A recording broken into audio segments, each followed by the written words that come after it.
This was a good week of chapters with a lot of arcs beginning and some good fights. So we're starting off with Undead Unluck, chapter 111, and this was a good chapter, continuing with what happened last week, where Andy is fully resolved in changing the next loop. He allows some closure for Rip and Latala, placing them together before they both inevitably die. It seems as though Rip goes first and then Latala later. Rip tells Andy that it won't work because there's no way a guy like him would listen to a random stranger try to tell him what to do, and Andy assures him that he'll find a way to change the future and save everyone. So it leaves Latala and Rip with some hope that maybe next time things will go a lot better for them than they did in this loop, as they both die. And now the great race for Fuko begins as Andy makes his way towards the Union's base, which is completely destroyed, and things are about to probably get very crazy with Nico. I'm also curious to see how the rest of the Under is doing with everything, as the world is probably barreling closer to the end, as things are going to probably end up being resolved in this next bit of the story before Fuko is launched into the next timeline. So overall, I think I'll give this chapter a B. It was a nice closure chapter for Rip and Latala's story, as they hope that they'll be able to be a part of Fuko and Andy's group in the next loop, as again, I wonder when Fuko will get recruited, if that makes sense. Does it follow her actual birth date, meaning she'll be in the loop right by the end of the loop, or is it that she's going to be brought in much earlier and she'll be more or less replacing Juiz as a whole? There's a lot of things to be curious about, and I think we'll get those answers within the coming chapters, months, and so on, to see where it all goes. But for now, this was a nice setup chapter for the next arc, which will be Andy probably having to kill Nico to get to Fuko to save her. We have that to look forward to, and I'm also curious to see how Fuko handles this new plan to abandon everyone here and allow her to try to fix everything. There's a lot of intrigue and a lot of interesting ways the story can go, showing that this is one of the more healthy stories in Shonen Jump right now, as in there's just so much going on with it that it feels not even close to ending, but there is a end goal to be had. It's a good way to have your story feel that there's a lot of life to it still, even though you know where the end is going to be. So now we're on to Mashle, Magic and Muscles, chapter 108, and this was a good chapter, as it seems as though everyone's finished training, though Mash is the most beat up by his training. We also got to see that the beginning of the final battle is upon them, as Innocent Zero is attacking the town that the academy is in. So now time is of the essence, even though Mash is going to be out of commission for 2 days to heal from his wounds and strain from the training he just endured. However, I assume a lot of the other divine visionaries and those who were just training will end up filling his role for a while until he is absolutely necessary for the hero's return and he ends up saving the day. We also got to see more relationship drama between, say, Finn and his brother Rain, seeing that they don't have a good relationship despite the sword visionary, seeing a lot of potential in Finn. We also got to see Lance and Dot seemingly bond to a degree with Order, so lots of fun there. It was an overall good chapter, just seeing the finishing the training and the beginning of the quote-unquote final battle. So overall, I think I'll give this chapter a B. It was good seeing the end of the training and the beginning of the final battle, even if it might not even be the final battle, but we'll have to wait and see if we're lucky enough to have this be a bit of a gag and it just continues. It says the final chapter and then there's another chapter. One can only hope we get that lucky, but for now we're entering the climax of the series, having it that Innocent Zero is preparing to do whatever he needed to do with the wand of the beginning. I think that's what it was, whatever wand he won at the Divine Visionary exam, and all the other players are in place. So we got a couple of good and fun things going on in the next few chapters. Should be a fun, frantic battle for survival, in a manner of speaking, while Mash is resting and healing in a similar vein of Goku having to heal before he gets to Namek. Mash has to heal, and then he'll come in and save the day and be overpowering until he's not, and then he'll power up again later. This whole thing could get very ridiculous and very fun very quickly. Now we're on to Sakamoto Days, chapter 71, and this was a fun chapter of Sakamoto showing just how much stronger he is than just about everyone else in the entire story. So we had Sakamoto come in and save Shin and the hearing guy. He then tells Shin to take the hearing guy and leave.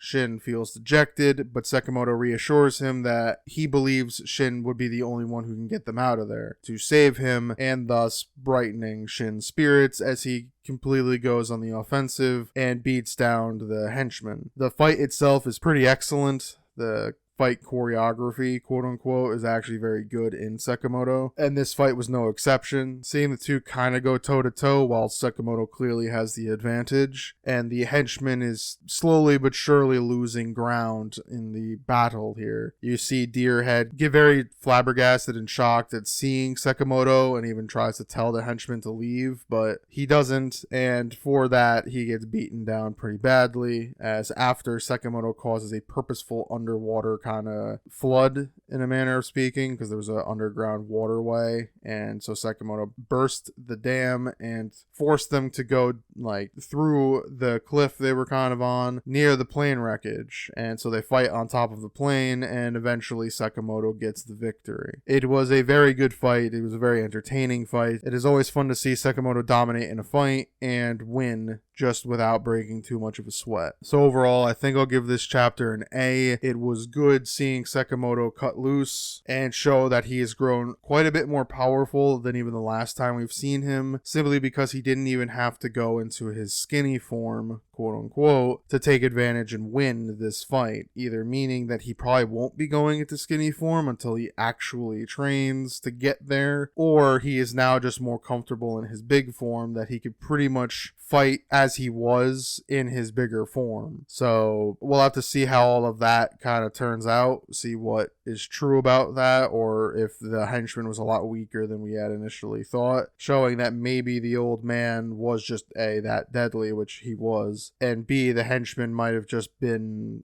good but not quite that level. We don't know yet, but I imagine we'll get there. And now we get to see what the next part of the exam, if there is even another part of the exam, there is, because now the major threat is done, and I think most of the candidates as well as administrators are dead. So we'll have to see how that goes. So that was all of the major chapters. Relatively short week because there's no One Piece and no Black Clover. However, these were all very good chapters still, having it that Sakamoto got a really badass fight, and we got to see the beginnings of 2 new arcs for Undead Unluck and Mashle. Now, for everything else, we had My Hero, which was fine, continuing its final war arc. Jujutsu Kaisen, where we learned more about the panda's backstory a bit. It was fine. It was good. Blue Box, which was again fine. More drama and more sports drama. It's the same thing. It's more serious than, say, the We Never Learn story, but I don't know whether that's a good thing or a bad thing, because it takes itself very seriously and yet at the same time is very goofy. It's a difficult one to put my finger on whether I enjoy the series or it's just a captivating read. I'm still trying to see where I land on that. The Elusive Samurai was good. We got to see the continued battle between the main character and the main villain of this particular battle, and we got to see where the main character got his inspiration for using the fire logs to roll down the hill. Or slide down the hill, I should say. We also see that the main character is planning to run away and make this into a game of tag / a chase instead of a standard one-on-one fight, which will be a very interesting way to see this battle go to fruition, kind of harkening back to the beginning of the series where it seemed as though he was going to be playing tag with everyone, but then that kind of moved away. So we'll see if this fight is any good, seeing how it resolves itself. Then we had Mission Yuzakura Family, and this was a good chapter of the family being a family, continuing to connect, as the eldest brother returned and now had to do favors for all of his other siblings. And we find out by the end is that they all wanted to put him to sleep because he doesn't sleep very often. He has a way of seemingly doing what ducks do, which is have one half of his brain sleep while the other one's awake, so that he's always quote unquote refreshed while being awake most of the time. So they have him go to sleep, then they mess with him, and then we get a little bit of foreshadowing at the end of the chapter with the father texting the main female character. So that was very interesting to see that. But again, this manga tends to do that, where even after any hyped chapter, it'll always have a cool off just to see how the family reacts to the situation, which is fine, which is good. I kind of expected that, especially as the father had disappeared, but seeing the father continue to be a sort of thorn in their side by continuously pestering them is kind of funny in its own right. Then we had P times 6, and this was a good chapter, a bit of a build-up chapter in the fact that we're going to start seeing some more of the quote-unquote villainous family members in the Lucky family, as well as we get to see a bunch of the quote-unquote good guy characters, as Mimin is off to do her own thing and makes a decent amount of money playing her piano on the street, as well as seeing the one that quote-unquote exposed their family as being 7, not 6, just because he felt like it. So at this point, it's Lucky, Mimin, this third brother, and then the one brother that's stuck with the rest of the family. And then we have the kind of bad siblings, which is the father and seemingly the eldest of them, though they're all the same age, so I guess this one was bigger. And he's seemingly also fairly villainous, so it'll be interesting to see how much more villainous he will be as the story goes on. So this was a good chapter, seeing more of the quote-unquote world being expanded and some villains coming forth. Then was Ashimon, and we got to see a couple of interesting way to tell the story, that the main character finally realized that fighting until he finally lost and died is no longer a real way he should be doing this, and plans on trying to survive until the main female character's goal is met. So we see that now they have to fight the villain of the last chapter, who's now going berserk